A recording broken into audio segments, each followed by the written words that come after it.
अपने पसंदीदा शो के फुल एपिसोड देखने के लिए अभी डाउनलोड करें दंगल प्ले ऐप। सफल होगी तेरी आराधना।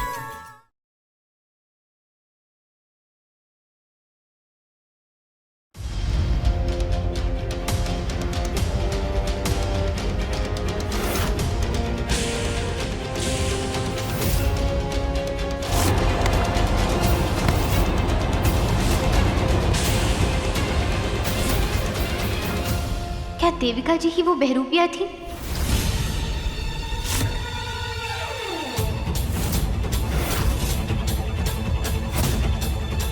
नहीं, ऐसा नहीं हो सकता है।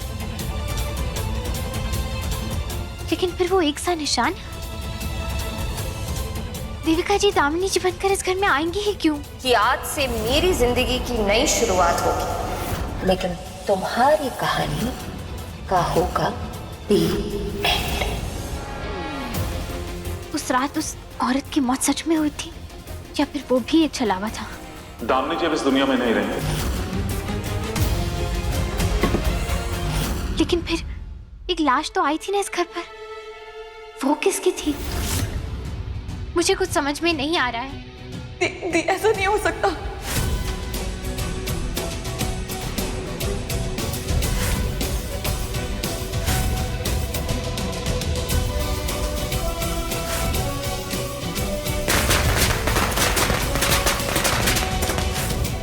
देविका जी तो दामिनी जी की बहन है और वो दामिनी जी के बच्चे से इतना प्यार करती है, फिर वो ऐसा खेल क्यों खेलेंगी? लेकिन एक इत्तेफाक भी तो हो सकता है ना कि दो लोगों को एक ही जगह पर एक ही निशान हो।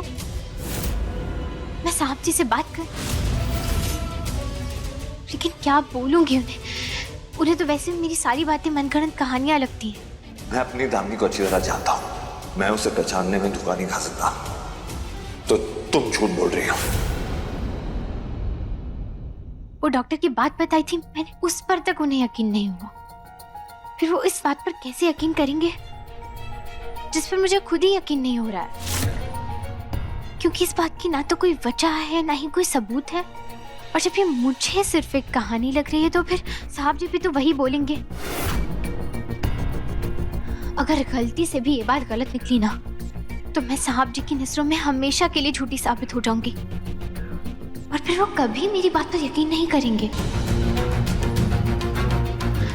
नहीं, अगर देविका जी सच में वो बहरूपिया है भी तो इससे पहले कि मैं किसी से भी कुछ भी कहूं, मुझे खुद उनके सच का, उनके मकसद का पता लगाना होगा।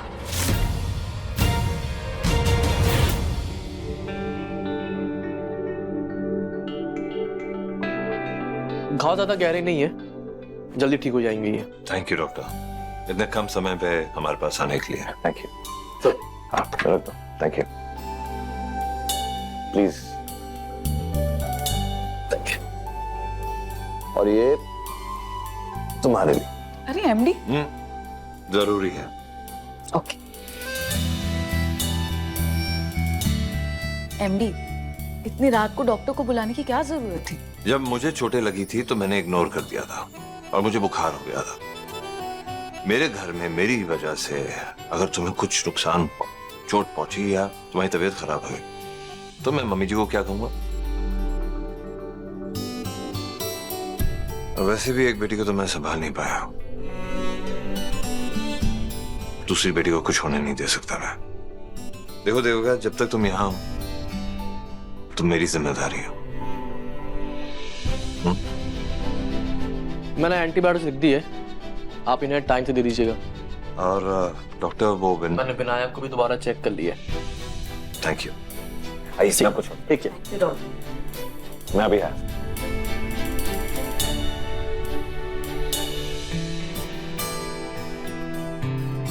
थैंक यू देविका, तुमने मेरे विनायक की जान बचाई। आज सिर्फ तुम्हारी वजह से विनायक बिल्कुल ठीक है। MD seat. प्लीज आप बिल्कुल भी मत स्ट्रेस लो। और जो दामिनी थी और मेरे साथ हुआ है ना, वो आपकी वजह से नहीं हुआ है। प्लीज आप गिल्टी मत फील कीजिए, okay? I am absolutely fine, okay?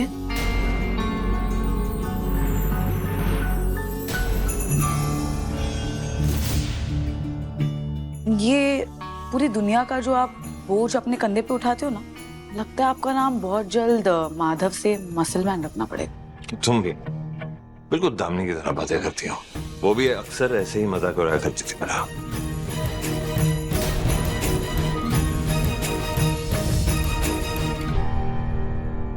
तुम्हारे और दामिनी के साथ जो कुछ हुआ उसकी गुनहगार सिर्फ आराधना है। तो हमारी जिंदगी में आई मेरी वजह से। उसमें गलती किसकी हुई? मेरी। मैं खुद को चाहकर भी माफ नहीं कर पाऊंगा।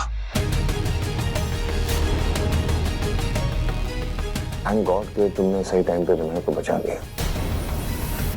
उसके लिए मैं तुम्हारा शुक्रगुजार हूं। Thank you.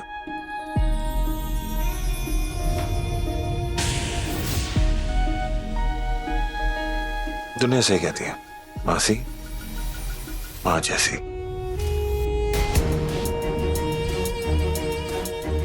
एनीवेज, अपना ख्याल रखो और कोई भी चीज की जरूरत हो तो तुम जलेबी को बता देना, ठीक है?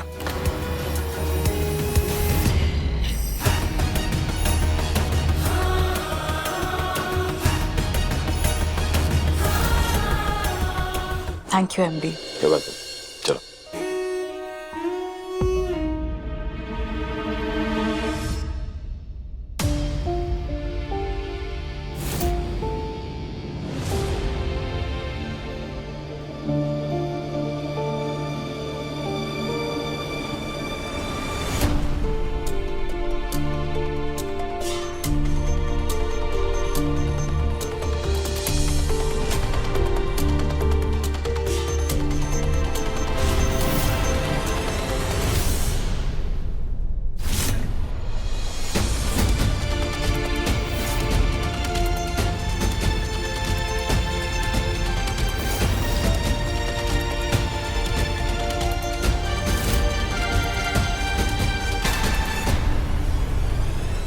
दंगल एक्सप्रेस चैनल को सब्सक्राइब करिए।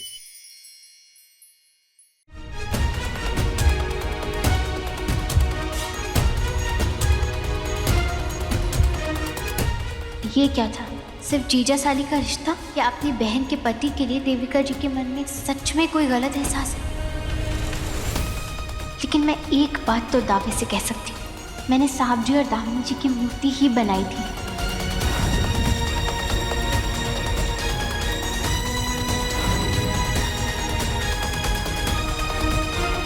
मैंने ये बात सिर्फ देविका जी को ही बताई थी।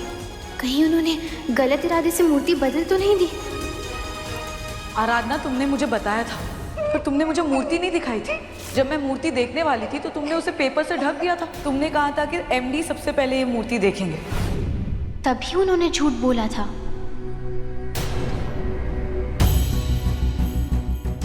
अगर मेरी सोच सही है तो आज मेरे बच्चे के साथ कुछ भी हो सकता था।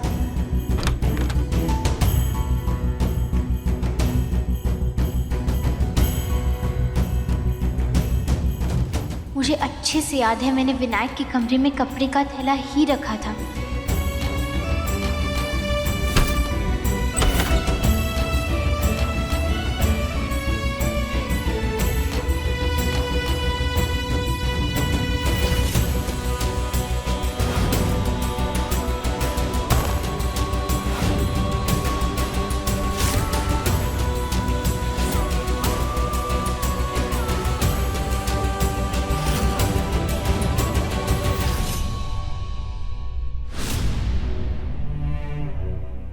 तुम यहाँ क्या कर रहे हो आराधना?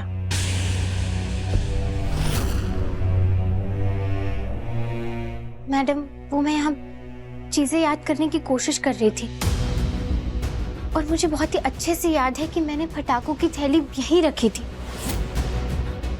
और एक माँ अपने बच्चे को लेकर ऐसी लापरवाही कैसे कर सकती है? मुझे याद है, मैंने कोई गलती नहीं की है। अगर तुमने ये काम नहीं किया, इसका मतलब यही हुआ कि कोई तो है जो जानबूझकर तुम्हें फंसाने की कोशिश कर रहा है। कौन कर सकता है ऐसा? कौन है इस घर में जो तुम्हारा नुकसान करना चाहता है? क्या बताऊं मैं इनको, कोई मेरी बात पर यकीन ही नहीं करेगा।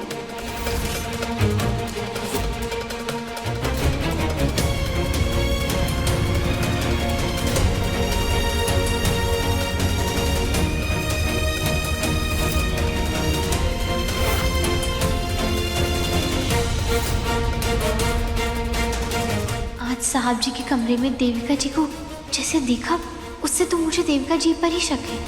मुझे सच की तह तक जाना होगा। देविका, तुम स्टोर रूम में क्या कर रही हो? मैं वो समय ढूंढने आई थी। मैंने देविका को पैकेट रखते हुए नहीं देखा, पर उसे स्टोर रूम में जरूर देखा था। प्रशांत और देविका मिले हुए हैं, ये तो मैं जानती हूँ, लेकिन उनका प्लान क्या है वो नहीं पता। आखिर देविका करना क्या चाहती है? ये सब सिर्फ माधव के करीब आने के लिए था या बात कुछ और है? पता तो करना पड़ेगा। बताया, मेरे खबरी ने मुझे बताया कि तुमने कैसे उस विनायक को रास्ते से हटाने की बजाय उसकी जान बचाई है। प्रशांत द्विवेदी, तुम्हें क्या लगा कि मैं उन औरतों में से हूँ जिन्हें तुम अपना पावर दिखाओगे और अपनी मुट्ठी में बंद कर लोगे? तुम्हें ये लगा कि तुम मुझे ऑर्डर दोगे और मैं चुपचाप तुम्हारी बात मान लूंगी? नहीं, देविका किसी की नहीं सुनती। तो सुनने की आदत डाल लो, क्योंकि अभी तक तुम मेरी शख्सियत से वाकिफ नहीं हो। ऑर्डर नहीं दे रहा हूं, एहसान चुका रही हो तुम मेरा, समझी? ये जब बार बार माधव दास को धमकी देती हो ना तुम मुझे सच्चाई बताने की, तो ये मत भूलो कि सबूत मेरे पास भी है।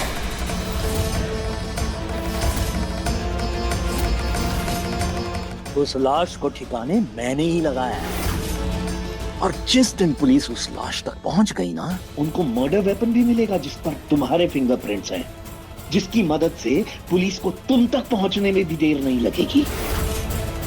इसलिए मेरे साथ ये ब्लैकमेल खेलना बंद करो और अपने काम पे ध्यान दो।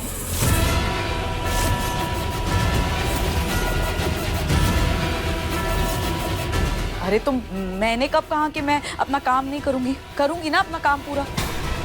इनफैक्ट मैंने जो काम किया है ना, वो तुम्हारे आइडिया से काफी बेटर है।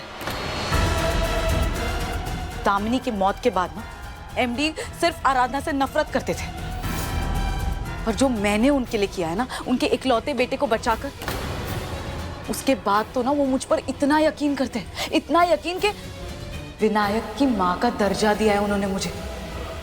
इनफैक्ट वो मेरे इतने करीब आ गए हैं जो पहले कभी नहीं थे। अच्छा, वाह, वेरी गुड, वेरी गुड। तुम ऐसे ही ना धीरे धीरे अपने एमडी के पास जाना और इतने करीब जाना कि दामिनी की जगह ले लेना, और मैं तो मिठाई लेके आऊंगा ना तुम दोनों का मुंह मीठा करने के लिए। अरे बंद करो अपनी ये रासलीला, भाड़ में गई। मेरे मकसद का क्या भाई? मुझे क्या मिलेगा? मुझे वो बच्चा अपने रास्ते से हटा हुआ चाहिए, माधव की बर्बादी चाहिए। बस करो।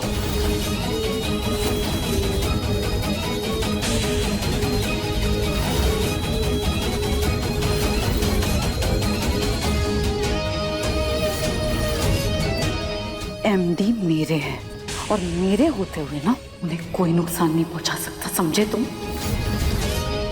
हाँ, मैं एमडी से गुस्सा हूं, हाँ मुझे इस घर से नफरत है, पर उस सबसे ज्यादा ना एमडी के लिए मेरा प्यार है, और वो प्यार एमडी के लिए कभी खत्म नहीं होगा। तुम्हें इस परिवार के लोगों के साथ जो करना है कर लो, और अगर एमडी के सामने तुमने उनकी तरफ आंख भी उठाकर देखा ना, तो मुझसे बुरा कोई नहीं होगा, समझे तुम? लड़की, एक बात कान खोलकर सुन। प्रशांत द्विवेदी वो तूफान है जिसे रोकने की भगवान भी हिम्मत नहीं करता है, सच्ची। अरे रोक नहीं रही हूं तुम्हें, सब्र से काम लेने की बात कर रही हूं। हालात इतने बदतर हो चुके हैं कि बस कुछ ही दिनों में ना आराधना एमडी के लाइफ से हमेशा के लिए बाहर निकल जाएगी। और उसके बाद एमडी विनायक के लिए ना मुझ पर ट्रस्ट करेंगे। उसी का फायदा उठाकर हम उस बच्चे को रास्ते से हटा देंगे और तुम्हारा काम भी हो जाएगा। प्रॉपर्टी चाहिए ना तुम्हारे बेटे के नाम पे, वो भी हो जाएगा। बस दूसरे मैटर्स में ना तुम मत घुसना, क्योंकि वो मेरा खुद का मैटर है, समझे?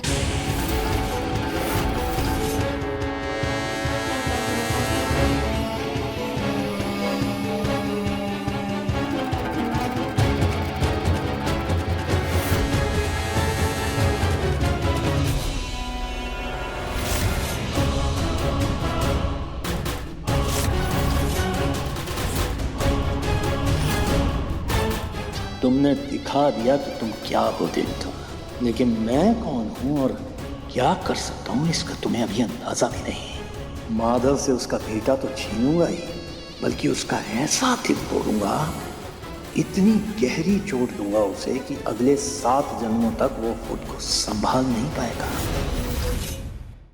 अभी सब्सक्राइब करें हमारा चैनल और पाएं मन सुंदर के सारे शानदार एपिसोड्स।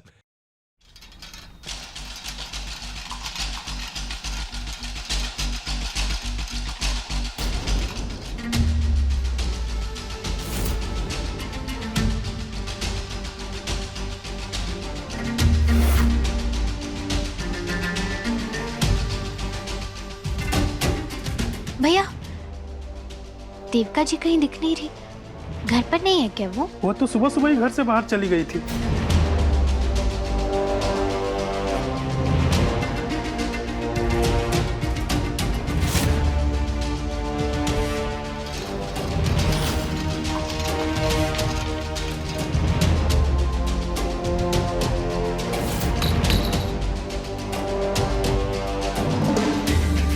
वो मुझे मेरी दी की बहुत याद आ रही थी, तो मैं उनकी फोटोज देख रही थी। वो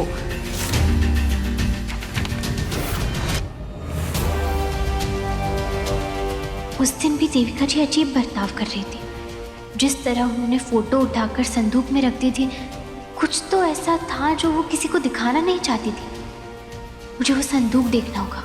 पता करती हूँ कि देविका जी आखिर छुपा क्या रही है।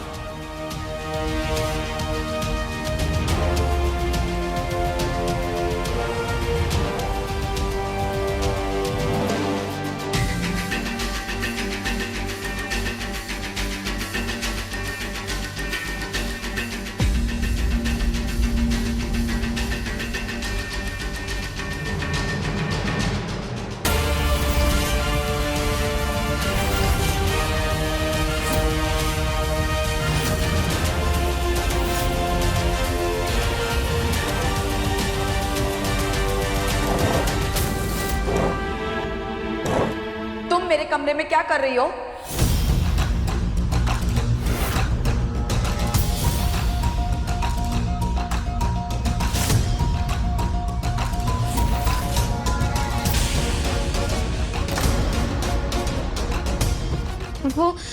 वो दरअसल मैं ना आपसे बात करने के लिए आई थी यहाँ पर। तो झुककर क्या कर रही थी तुम? हाँ, मेरा सामान देख रही थी? आराधना, तुम ना अब तक काम छोड़कर ना दूसरी चीजों, बेकार की चीजों में ना ज्यादा ध्यान देती हो। कौन क्या कर रहा है, कहां जा रहा है, किससे मिल रहा है, तभी वो 2 पैकेट तुम संभाल नहीं पाई और ठीक से नहीं रख पाई। इसीलिए एमडी तुमसे इतना गुस्सा रहते हैं।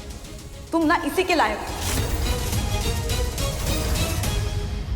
देविका जी, साहब जी तो वैसे ही मुझसे नाराज है, लेकिन कम से कम आप तो मेरी बात समझने की कोशिश कीजिए ना। मैं सच में यहाँ आपसे मिलने के लिए आई थी। और वो क्या हुआ कि विनायक का झुनझुनाना यहाँ बिस्तर के नीचे गिर गया। बस उसे ही ढूंढने की मैं कोशिश कर रही थी। अच्छा, हाँ, दिखाओ मुझे। मुझे तो नहीं दिख रहा कहीं पे भी। वो गलती हो गई मुझसे। वहां नहीं गिरा था ना, यहाँ गिरा था नीचे। ये यहाँ गिरा हुआ था, देखिए। लेकिन देविका जी, इतनी सी बात पे आप इतना गुस्सा कर रही हैं, मुझे ये समझ नहीं आया। वो कल जो हादसा हुआ था ना, बस मैं परेशान हूँ उसी की वजह से, और कुछ नहीं। हाँ, वो हादसा तो था ही ऐसा।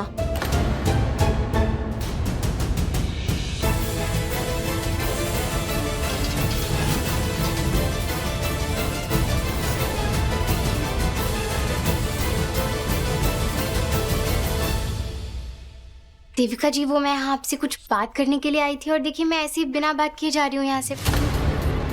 वो मुझे ना दामिनी जी की कुछ तस्वीरें चाहिए थी आपसे। क्यों? तुम क्या करोगी दामिनी दी की फोटोज के साथ?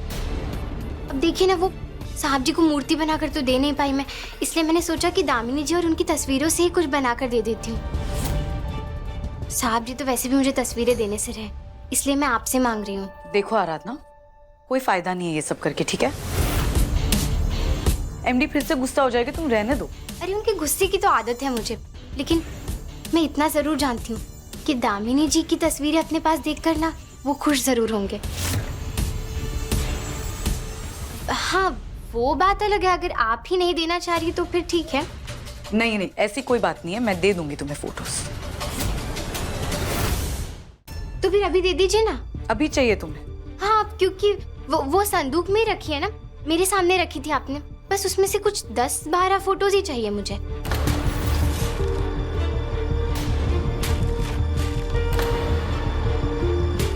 अरे दीजिए ना। देती हूँ।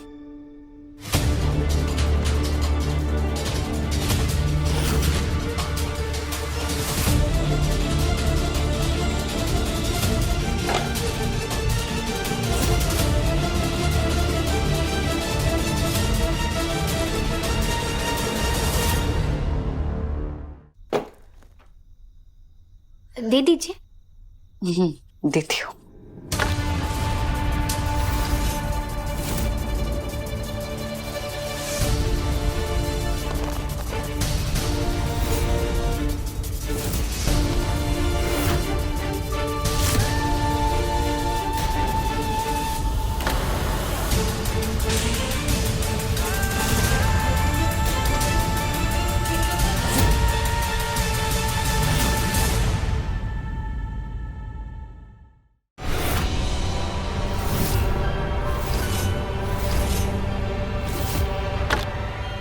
किसका कार्ड है ये?